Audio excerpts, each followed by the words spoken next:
مسلمانوں میں دو بیماریاں، دو کوتاہیاں اس وقت عام ہو چکی ہیں۔ ایک ہے سنی سنی بات آگے پھیلا دینا اور تحقیق نہ کرنا، اور نبی کریم صلی اللہ علیہ وسلم نے ارشاد فرمایا یہ جھوٹ ہے۔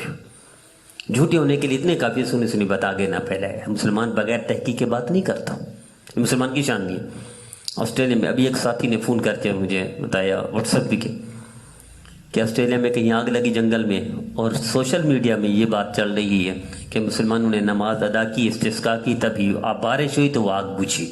اب اس کی تحقیق نہیں ہے لیکن سوشل میڈیا میں مسلمان چلا رہا ہے، کیا تحقیق کی کسی نے نہیں؟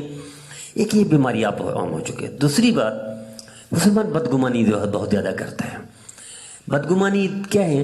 دوسرے کو مجرم سمجھنا، دوسرے کو غلط سمجھنا، دوسرے کو ملزم سمجھنا، دوسرے کو بیکار سمجھنا، گناہگار سمجھنا، اور دوسرے کو اپنا دشمن اپنی نظروں میں سمجھ لینا، حالانکہ دشمن نہیں ہے۔ یہ بدگمانی نیکیاں ضائع کرتی ہے۔ بدگمانی کو ثابت کرنا پڑے گا قیامت کے دن۔ میں جانتا ہوں یہاں کراچی میں دو چچا بھتیجے کے لیے مشورہ کر رہے تھے، ایسے اشارہ کر رہے تھے بھتیجا ہے یتیم ہے، بھائی ہمارا فوت ہو گیا تو ہم اس کے لیے کچھ کریں۔ وہ اس کی خیر خواہی کے لیے مشورہ کر رہے تھے، لیکن اشارہ جو کر رہے تھے، بھتیجا جا کر ماں کو کہتے ہیں میرے دونوں چچا مجھے مروا دیں گے، میرے قتل کے منصوبے بنا رہے ہیں، حالانکہ وہ اس کے رشتے کے لیے مشورہ کر رہے تھے۔ تو اکثر بدگمانی مسلمان کر رہا ہے، حالانکہ مسلمان کی شان یہ ہے کہ بدگمانی نہیں کرتا۔ بدگمانی نے اس کو تباہ کر دیا، معاشرے کو خراب کر دیا۔ اللہ نے منع کیا، اللہ کے رسول صلی اللہ علیہ وسلم نے منع کیا بدگمانی، پھر بھی ہمارے مسلمان کرتا ہے۔ ایک ہمارے لانڈی میں منصرہ کالونی میں ایک دوست ہیں سعید بھائی، بہت مخلص آدمی ہیں، کاروبار کرتے ہیں اپنا۔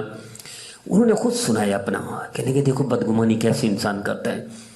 کہنے کہ میں اوپر رہتا ہوں فرسٹ فلور پر، میری ماں نیچے ہے، تو میں نے سائیکل لے کر دیا بیٹے کو، بیٹا اوپر سائیکل چلاتا تھا، نیچے شور جاتا تھا، تو میری ماں کہتی تھی کہ دیکھو تیرے بیٹے تنگ کرتے ہیں مجھے، تو میں جا کر لڑتا بیوی سے، بیوی قرآن اٹھا لیتی، بیوی قسمیں کھاتی، وہ بھی سچی تھی بیچاری کہ اللہ کی قسم میرے بیٹے نیچے نہیں جاتے، کیسے تنگ کرتے ہیں، اور یہ اوپر صرف سائیکل چلاتے تھے۔ وہ یہ سمجھ رہی تھی شاید یہ وہ کہہ رہی ہے کہ نیچے آتے ہیں نیچے تنگ کرتے ہیں، حالانکہ ایسا نہیں تھا۔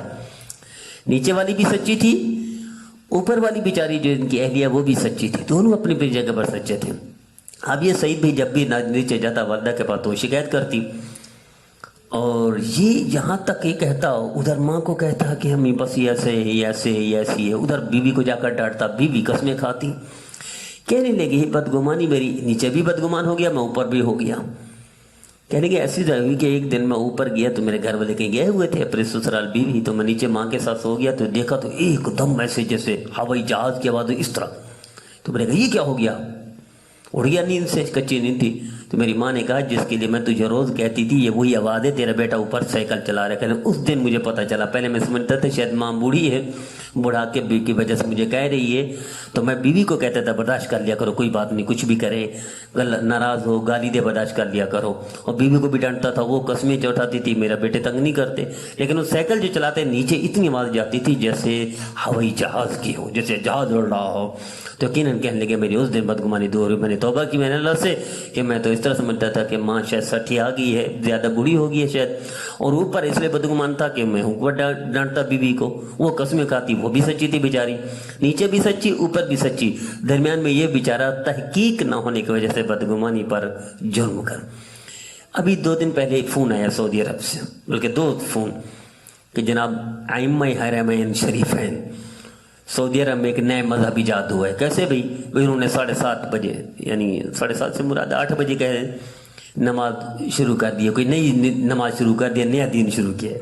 تو میں نے ان کو کہا دیکھو ائمہ حرمین شریفین، اللہ نے کوئی ایسے لوگ کھڑے نہیں کیے حرم میں کہ نعوذ باللہ کوئی گناہ گار لوگ نہیں ہیں، نعوذ باللہ کوئی بدکار لوگ نہیں ہیں، نعوذ باللہ کوئی لا علم ان پڑھ لوگ جاہل نہیں ہیں، نعوذ باللہ من ذالک، ضرور کوئی وجہ ہوگی۔ تو لیکن وہ نہیں ہے، نئے دین ایجاد کر رہے ہیں سعودی عرب والے، اپنا دین بنا رہے ہیں، اس لیے 8 بجے بھی نماز شروع کر دی، جماعت کے ساتھ نماز پڑھوائی ہے۔ تو میں نے کہا نہیں یہ ممکن ہی نہیں ہے، اللہ کو اپنا گھر پسند ہے، اپنے حبیب صلی اللہ علیہ وسلم کو روضہ اطہر پسند ہے، ایسی جگہ پر لا علم لوگ اور اس طرح کے بدعت ایجاد کرنے والے کبھی اللہ کھڑا نہیں کریں گے، اللہ اپنے پیاروں کو وہاں کھڑا کریں گے۔ ابھی پتہ چلا، میں نے ان کو کہا کہ یہ استسقاء ممکن ہے، چونکہ اس وقت جیسے آپ بتا رہے ہیں تو نماز استسقاء ممکن ہے، انہوں نے پڑھائی ہوگی 2 دن کے بعد ابھی پتہ چلا واقعی ائمہ حرمین شریفین نے پانی نہ ہونے، پانی کی قلت کی وجہ سے انہوں نے حرم دونوں میں، حرم مکی، حرم مدنی، بیت اللہ میں اور مسجد نبوی میں نماز استسقاء ادا کی۔ ابھی یہ میڈیا میں آ گئی تو یہ دیکھیں اس طرح مسلمان بدگمانی بھی کر لیتا ہے، علم اپنا نہیں ہوتا، کمی کوتاہی اپنی ہوتی ہے، اور مجرم دوسرے کو سمجھتا ہے، گنہگار دوسرے کو سمجھتا ہے، بدکار دوسرے کو سمجھتا ہے، تو یہ بدگمانی ہمارے معاشرے کو تباہ کر رہی ہے۔ تو میرے عزیزو، جب تک تحقیق نہ ہو، بات چلی تھی آسٹریلیا سے کہ جب تک تحقیق نہ ہو نہ بدگمان ہونا چاہیے، نہ کسی کو گنہگار سمجھنا چاہیے، نہ کسی کو مجرم سمجھنا چاہیے، نہ اس کے بارے میں کہ آگے بات چلانی چاہیے۔ جب تک تحقیق نہ کریں، آگے کسی کو نہ بیان کریں، اس کا اللہ کے رسول نے منع فرمایا، اور یہ جہنمی کی نشانی ہے، انہیں ناپسند ہے، اس سے نیکیاں ضائع ہوں گی، قیامت کے دن ثابت کرنا پڑے گا۔ حسن ظن کے لیے کوئی ثابت کرنا نہیں پڑے گا، نیکی ہے، بدگمانی گناہ ہے، ثابت بھی کرنا پڑے گا۔ اللہ مسلمان کو حسن ظن رکھنے کی توفیق عطا فرمائے، بدگمانی سے محفوظ فرمائے۔